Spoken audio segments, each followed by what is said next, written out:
Good afternoon. Thank you for coming in to speak with me. Good morning. What we're going to be going over today is the general test of achievement that your daughter took back in March. And what this is basically a snapshot of your child's performance based on norm and criterion references. But we'll get into that later. At the top here, you'll see my name, the elementary school, the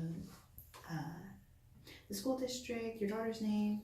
Over here, how she's in 3rd grade, how we took this back in March, and the student ID. The student ID is going to come in very handy if you ever want to go on the school database and see how her schoolwork is on there. So you'll definitely need that information. Oh, okay. And she took the form test B. And the only reason why that's important is because the test just comes in 2 different forms so that, a kid can't look over another kid's shoulder and be like, oh, number 1 is A. They're just slightly different, but, it's still all the same test. Understand. So what's up at the top here is the norm reference scores. Do you know about norm groups or norm references? No, would you please explain it to me a little bit? Yes, ma'am. Okay, well, before this test is out to the public, they test it first on kids from all over the United States so that we know that kids coming from any kind of background can take this test and understand what's going on. So like rich kids, poor kids, white kids, black kids. And thankfully we were able to get it from such a large pool of students, about 5,000. And it was 50-50 boys and girls. So that's a really good strike range. And basically what this does is it compares your daughter's scores to that norm group. Because the norm group basically sets the baseline for what we expect of children in 3rd grade. So we can compare it to the national level? Yes. Yeah. And we can see how our kids are doing compared to, kids up in New York or like kids in Washington, D.C. and all that good stuff. And you'll see here that there are subtests within these tests going over the different subjects: reading, math, language, spelling. Now the number of items is how many questions there were on each of those subjects.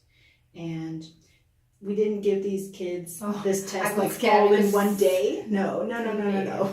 We're a school, we're not a torture chamber. We had like one day where we would take the reading test, one day where we would take the math test, one day where we would take the language test. Okay, that's good. And the number of items, like I said, is the number of questions within that section of the test. The raw score is how many your daughter got correct out of that section. So for example, here let me see whether I understand, here 26 is raw score for vocabulary, and there were altogether 36. Well, he got 36 questions. There were 36 questions, and he got 26 of those correct. Oh, okay. I understand. Yeah. So that's actually a pretty good score. He only got 10 of them. She only got 10 of them wrong. And then here's the national percentiles. Now, when I say percentiles, I don't want you to think that she got a 53% on total because reading. it's like all 40s and 50s. Yeah, no, there's nothing wrong with your daughter. Okay. What the percentiles are is it basically compares the children to the norm group. So if you look at the bell chart here, if we look at 53 is about right here in this range. So the big bulging part of the bell curve, that's where most of the students scored on this test. So if she has a 53, then that means she's right where she needs to be. There's really no problem. There's really nothing to worry about. So it's most of the children are here? Yes. This area? Yeah. Oh, okay. Most of the children scored within that range. And so she's like any other kid her age, so there's really nothing to worry about there. And then with the scaled score is different from the national percentiles, as you can plainly see. It's basically what the test takers have made as far as their scoring system. So let's see, 508 is a good number? Yes, when comparing. Yes, because it's in direct comparison to the national percentiles. If you look over here, can we check this 508? Yes. So there's the line graph right here with the GTA scores. 508 would be about right here more or less. And that's still within the average range. So, she's actually doing really good, but she's still, within the average range. There's nothing to worry about there. Very good. And then here are the percentile bands, and they are based on a standard error of measurement. Now, standard error of measurement, do you understand what that is? No, I see that there is like a plus and minus. What does that mean, a plus and minus 3? Well, no test is perfect, obviously. Okay. The way I might word a question would be different from how the test might word it. So there could possibly be some confusion there, a test question being worded strangely and your daughter not quite understanding what's going on. Or even, maybe there was construction going on outside and so that was a little distracting for your daughter. Or maybe your daughter didn't get good sleep last night, so she wasn't able to concentrate. She does have some allergy maybe that contributed. Yeah. So it gives kids a little bit of wiggle room. So with these percentile bands here, we see that she's in the 53rd percentile. So with the standard error of measurement, that would put her between 50 and 56, which, is a good strike range for the kids.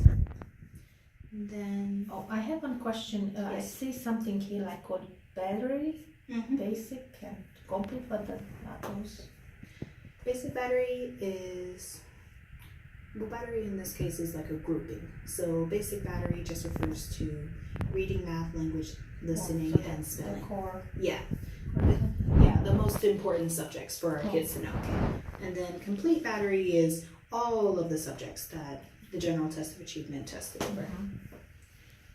And do you have any more questions about the norm reference course? No, I think I can read this very well. Yes. Thank you. Now we have the criterion reference scores, and these are more for our use, basically to see how I am doing as a teacher, if I'm meeting your daughter's needs as far as what she understands, what she doesn't understand, what I could do to improve on my lesson plans. And this is also more so for the school. So, and like it.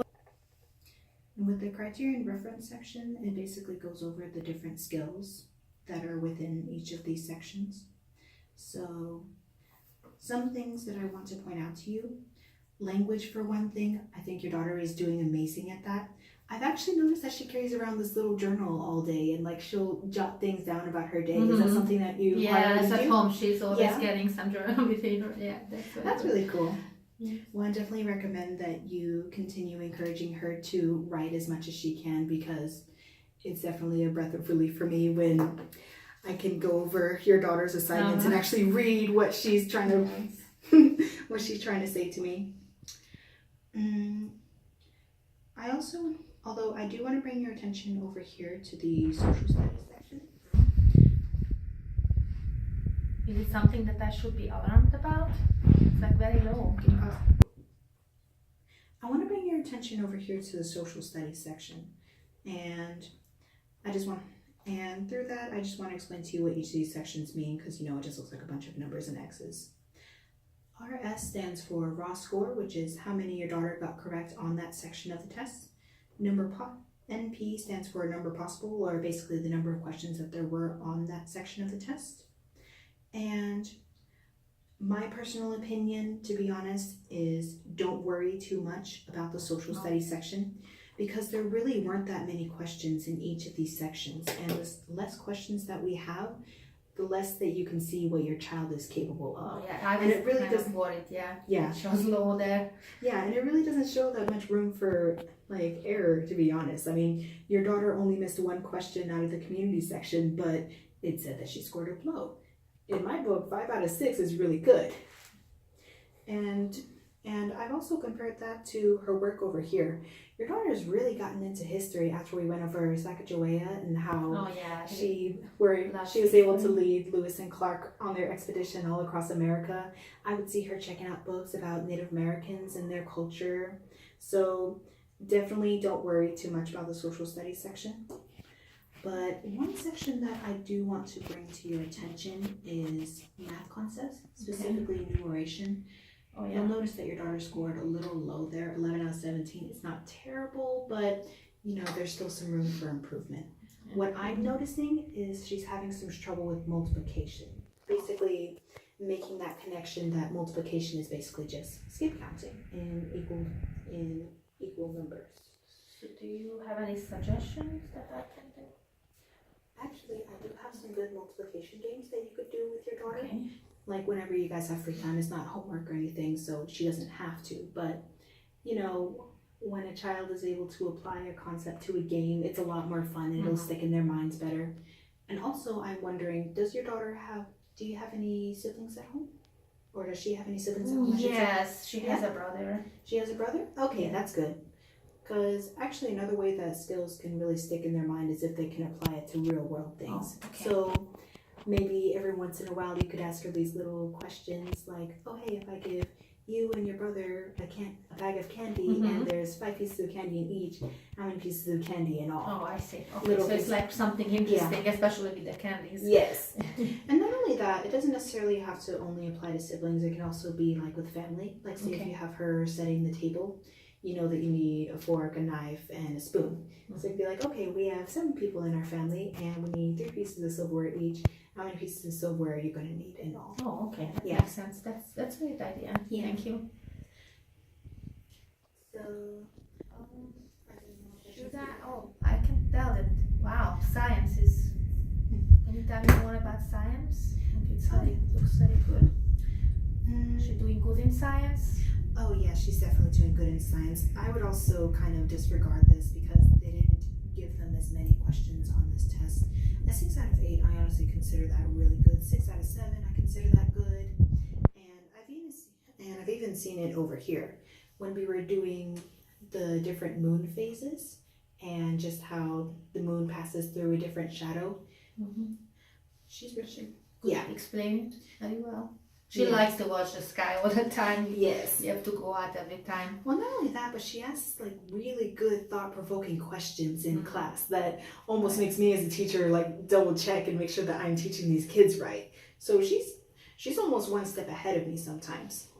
So honestly, science and social studies I wouldn't think about too much, but with math concepts, specifically numeration, I would definitely look into that. And also number facts. I'm noticing that she's having some trouble there. With number facts, it's basically like a kid should be able to just know at the drop of the hat, oh, 3 times 5 is 15. And that's actually where I think the game that I was telling you about, I think that could come in handy for her because it's like a card game. They just need to match it up as quickly as they can. 6 times 3 is 18. They match those cards together, and then they try to beat their high score better and better and better. So overall, how is my child doing? I would say that your daughter is very bright and intelligent, and she's honestly a joy to have in my classroom.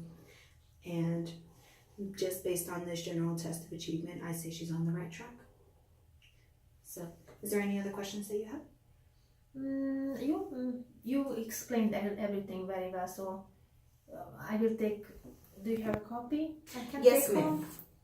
Yes, here's a copy. Oh, wonderful. Yes. Yeah, and then I'll just then, look over this because maybe my husband will have some questions, you know? Yeah. You never know. And I threw a bunch of information at you, so you might Yes, forget it's it a when you lot. get home. So if you ever have any question, you can call me or you can email me, and I will get right to you as soon as I can.